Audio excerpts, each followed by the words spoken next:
사우디아라비아에서 해마다 열리는 이슬람 최대 성지 순례 행사 하지라고 합니다. 워낙 많은 인파가 한꺼번에 몰려서 이 하지 때마다 인명피해 사고가 발생하고 있습니다. 네, 이번에는 무려 710여 명이 숨졌는데 지난 1990년 사고 이후 최대 규모의 인명피해입니다. 네, 국제부 연결해서 이번 참사의 경위를 알아보도록 하겠습니다. 임장혁 기자. 네, 국제부입니다. 먼저 피해 상황부터 확인해보죠. 사망자만 700명이 넘어섰군요. 네, 그렇습니다. 지금까지 사망자 수는 717명으로 파악되고 있습니다. 하지만 좀 더 정확한 집계가 이루어지면 수치가 좀 달라질 수도 있겠습니다. 숨진 사람이 워낙 많다 보니 시신 수습조차 쉽지 않습니다. 지금 보시는 것처럼 사고 현장 주변에 사고 이후 몇 시간이 지났는데도 그대로 방치되어 있는 희생자들이 많습니다. 특히 부상자 수가 800명을 훨씬 웃도는 상황이 우려스러운데요. 867명 중에 중상자가 많아서 사망자가 더 늘어날 우려가 큰 상황입니다. 사고가 난 건 현지 시각으로 어제 오전입니다. 장소는 사우디아라비아의 대표적인 이슬람 성지 메카에서 약 5km 떨어진 미나의 한 도로 교차 지점입니다. 지난 19일부터 시작된 성지 순례 행사 하지의 거의 마지막 순서인 돌 던지기 의식 때 순례객이 한꺼번에 몰리는 바람에 참사가 벌어졌습니다. 이번 하지 행사에는 사고가 나기까지 모두 300만 명 가까운 순례객이 참여한 것으로 추산되고 있습니다. 네, 해마다 이 하지 때는 많은 순례객들이 모이긴 하는데 그렇다 하더라도 이렇게 좀 많은 인명피해가 발생하는 게 좀 이해가 되지 않는 부분도 있거든요. 사고 경위는 어떻게 파악됐습니까? 네, 아직 구체적인 사고 경위는 파악되지 않고 있지만 일단 지난 19일 하지 초반에 거행된 이슬람 의식을 화면으로 한번 보시면 당시 사고 상황을 어느 정도 짐작할 수 있을 것 같습니다. 순례객들이 카바 신전이라 불리는 그 거대 조형물 주위를 7바퀴 돌면서 조형물에 입을 맞추는 의식을 진행 중에 있습니다. 보시다시피 엄청난 인파가 몰려 있고요. 하지가 진행되는 며칠 동안 이후에도 더 많은 사람들이 행사장에 들어오면서 참가자 수는 더욱 불어나게 됩니다. 하지가 막바지에 이를수록 수십만 명이 한 장소에 한꺼번에 몰리게 되는 상황이 생깁니다. 앞서 잠시 언급해 드렸듯이 하지의 거의 마지막 단계에 이르면 마귀 돌기둥 또는 악마의 돌기둥으로 번역되는 그 설치물에 순례객들이 돌을 던지며 악마를 쫓는 의식이 벌어집니다. 그런데 이 의식이 치러지는 장소는 참가 인원에 비해 그리 넓은 공간이 아닙니다. 행사장에 진입하거나 의식이 진행되는 도중에 또는 빠져나오는 과정에서 한두 사람이 균형을 잃고 넘어져도 수천 명이 연쇄적으로 넘어질 수밖에 없는 상황인 것입니다. 간신히 목숨을 건진 생존자의 말을 한번 들어보겠습니다.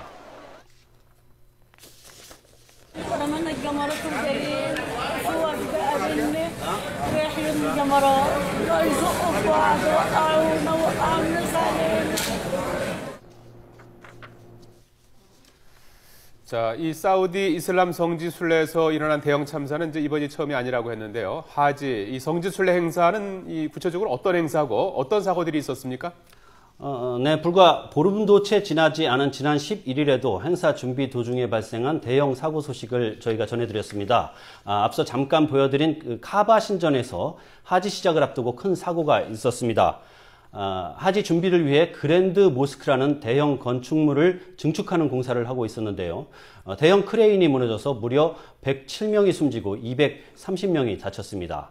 하지는 이슬람의 가장 성스러운 의식으로 이슬람 신도라면 일생에 한 번쯤은 꼭 참여해야 하는 의무적인 행사입니다. 사우디아라비아에 있는 최대 성지 메카에서 열리는데 해마다 인접 국가인 이란과 이라크, 이집트는 물론 전 세계 이슬람 신도 수백만 명이 참가하고 있습니다. 행사 기간 중에 대형 사건 사고가 수십 년 전부터 계속돼 왔습니다.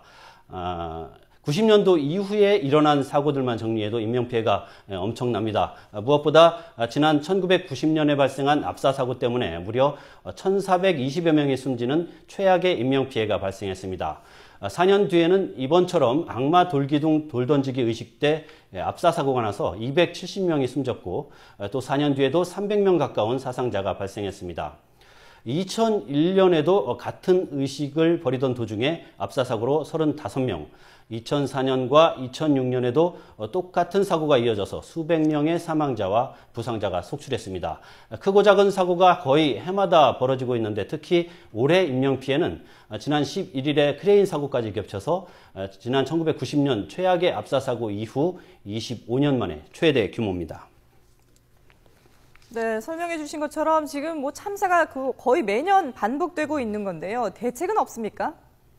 네, 사우디아라비아 정부는 그동안 나름대로 대책을 세워왔습니다. 지난 2003년에는 비상 통로를 갖춘 인도교를 만들고 주변 계곡도 정비해서 광장 같은 널찍한 공간도 많이 확보했습니다. 하지만 해를 거듭할수록 순례객도 더불어 늘어났습니다. 이를 통제할 수단이나 경비는 부족한 상태고요.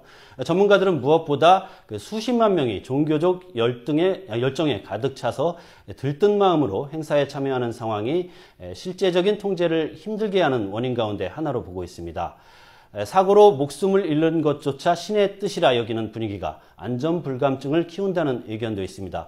지금 들어보실 인터뷰는 일반 순례객이 아니라 대응을 지휘해야 할 사우디아라비아의 고위 당국자의 말인데요. 종교적 열정이 어느 정도인지 가늠해 볼 수 있습니다. 사우디 보건장관의 말입니다. اتباع خطط التفويج من قبل الجهات الأمنية والتعليمات اللي تصدرها لهم وزارة الحج ولكن هذا قضاء الله وقدره. 네, 더 이상 참사가 일어나선 안 된다는 주변 국가들의 정부와 신도들의 인식 전환도 시급한 상황입니다. 지금까지 국제부에서 전해드렸습니다.